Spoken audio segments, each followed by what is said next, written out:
A young halfling woman with dark skin, dark hair, donned in leather armor, with icy blue eyes, makes her way back home with her employer after a long journey. A young red dragonborn also returns home with a suspicious satchel on his hip, making his way past the guards who he knows won't give him any trouble. A young kobold, the adopted son of a high ranking humanoid in town, also returns home from a bit of a camping trip with the scouts. Well, the not scouts, the totally not Boy Scouts. And our last hero for the day, a young woman with porcelain marble colored skin, returns home after helping her sister settle in nearby. These are Zenrana Goodbeam, Josephat, Toyser, and Lena, our heroes for today, and the first four of seven, who will be seen later because the other players couldn't come to the session. Anyways, that's not the point. Their story starts in the town. Well, actually, no, it started. The journey today starts in the town of Unkuri, a sleepy little. That's not true. That is not. It is not a sleepy town. It's an up and coming little town on the Desrin River, off of Waterdeep, about a half a day's travel. They work at the press, the printing press that is, which prints the daily paper for Waterdeep, shipping it out every day, quite lucrative. Joe works as a printer, Lena as an editor for the horoscopes column, Zen as mentioned, a bodyguard for lead journalist Galvan, and Toyser works as a little newsie, adorable little kobold cryptid newsie. Anyways, they have returned from some time off or another job outside of town and are happy to be back home. Joe and Lena swap stories about how their break went, and Lena reveals that she has a gift for the little Toyser. And of course, go to see the little rascal who's already ran to his little quote unquote secret hideout within the printing press factory. They find him, and Toyser's a little abrasive, saying no one should enter, playing with his Warduke figurine, being, a, as a child does, being a child, but coaxed out at the promise of a gift. And Lena presents to the young boy a magnifying glass, and Toyser is over the moon, extremely excited. This sparks so much commotion that it rouses Zenrana, who had been sleeping from her long travel.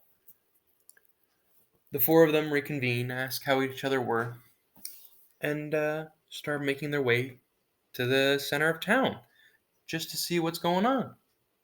So the goon platoon pulls up to the center of town to see what's happening, and they see that the High Harvestide Festival has its preparations being put in place, decorations being set up, and various tables being brought out, and little awnings and whatnot to cover in case of rain. And they see some people setting up. They see some of the Selenites and Shantites helping to set up because that's basically their job as clerics to those deities, to help out in town. A couple other figures such as Jed Treo, an older woman on the town council. Toyser's dad, Joel Fredamici, why is he doing here? Weird. Head of security at the company, but he looks to be foreman in the operation over here, and an unusually high guard presence. So Toyser runs off to his dad, sees how he's doing. His dad's very happy to hear that his trip went well, and sends Toyser to get some food with some of the volunteers, while the adults, behind Joel's back, go over and coax Jed for some information in exchange for Zaza. Yum yum. And she will tell them that the reason why the guard presence is unusually high is because there's been some disappearances recently at night. Not only have people been encouraged to stay home if they can, there's also a mandatory curfew around 10 each night, put in place by the new guard captain, Dulrin One Eye. And they're like, she's probably sus. And Jed's like, well, if you want more information, you can ask this new kid, Sid. Sid the Kid, if you will. One of the younger guards who was just recruited recently and has been trying to look for people to, how do we put it, take justice into their own hands. And they make plans to do just that. And so they make their way to the right way in to have a bit of a eat and a bit of a plan. So They go there and start talking about what Jet had told them. I neglected to mention earlier that she had also mentioned that Carver, the mayor who had looked into these disappearances previously, turned up maimed and dead. So they want to go check that out since everyone likes the mayor, Carver, well, the previous mayor, Rip. And that they probably want to start going around talking to this kid. I think Jed also told them some of the names of the disappearances. They want to look into that. And once they got food and some wine for later, they make their way to the City of the Dead. Not the actual City of the Dead in Waterdeep, the fake one here in Umkuri. Totally not ripped off from Waterdeep. Hashtag original product, don't steal. Anyways, they make their way over to the Church of Kelemvor, where they are greeted by Archpriest Nejwin. Middle-aged woman, very tall, with pale face paint and whatnot, and green contacts and dyed black hair to emulate Kelemvor himself. And she's kind of like, sup, and they're like, sup, and they're like, we want to see Carver. And she's like, sick. And they're like, well, we got some questions actually. And through investigation, they find out that Nejwin is withholding information. Not out of intention, but out of fear that someone might catch her. And so they make plans to look without getting themselves or Nejwin in danger. And through some investigating, find out that the casket is empty.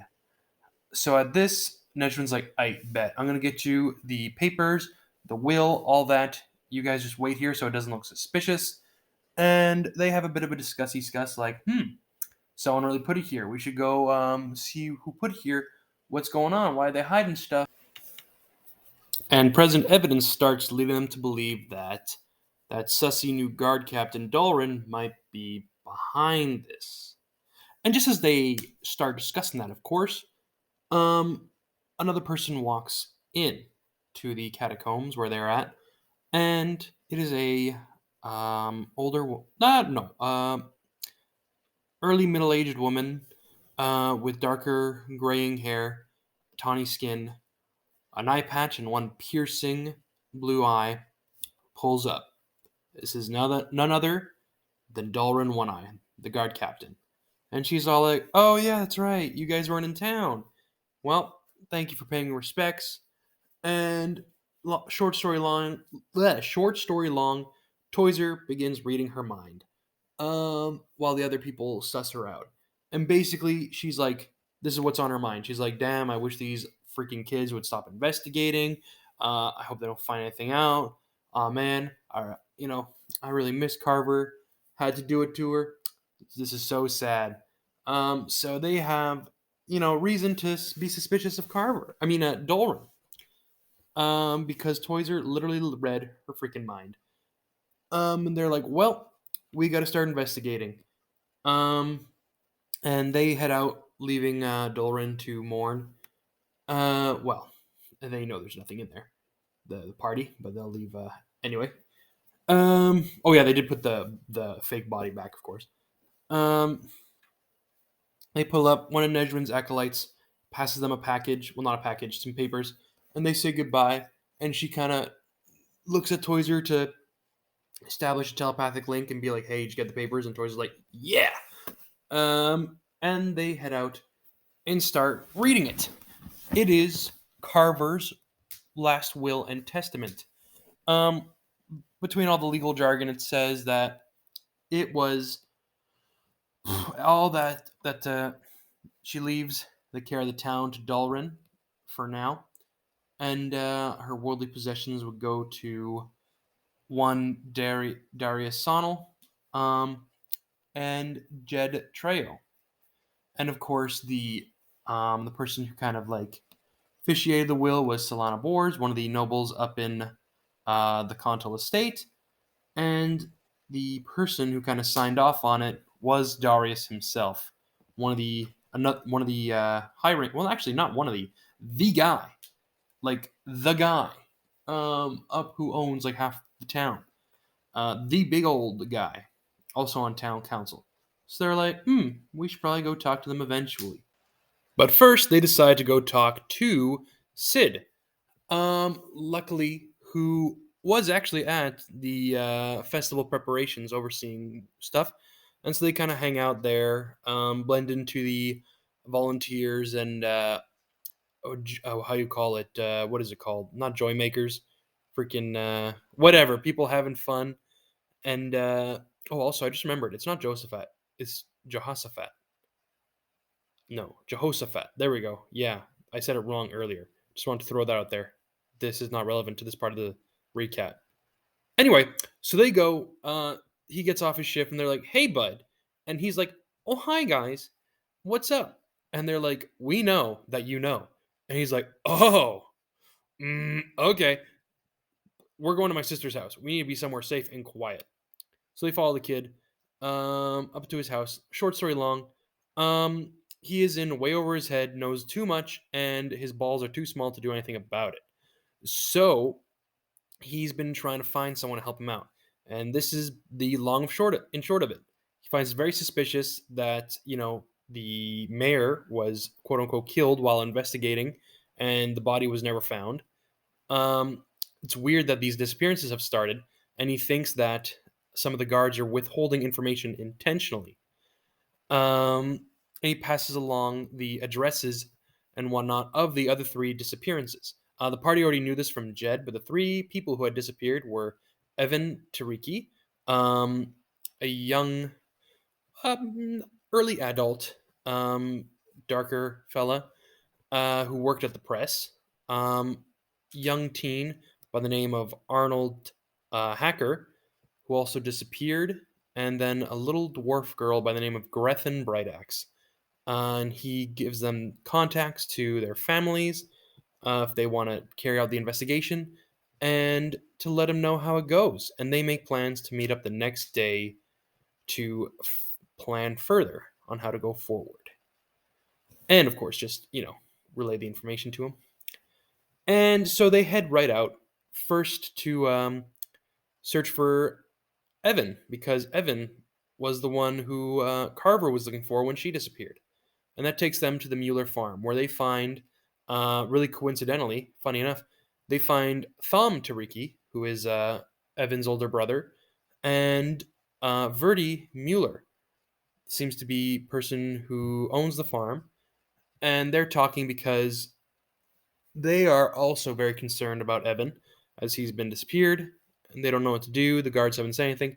They both had kind of come to each other that day, that morning, that afternoon, I mean, hoping that the other one knew something. And then when the party showed up, they're like, "Oh, do you know something?" And they're like, "No, we were hoping you knew something." And they're like, "Sick." Thom explains that the last place he was here, and then Verdi shows him exactly as Verdi and Evan are engaged and were spending the evening together. And the last place she saw him was near the farmhouse. And so they go and start investigating. Joe has a brain blast investigator moment. I think he rolled like a 21 or something. It was fucking like big number. Um, anyways, and is like, damn, some shit went down. Has like a I don't know what you call it, like a freaking Wolverine moment where he like smells the past or whatever, and like sees like, oh, there was someone here. Started running.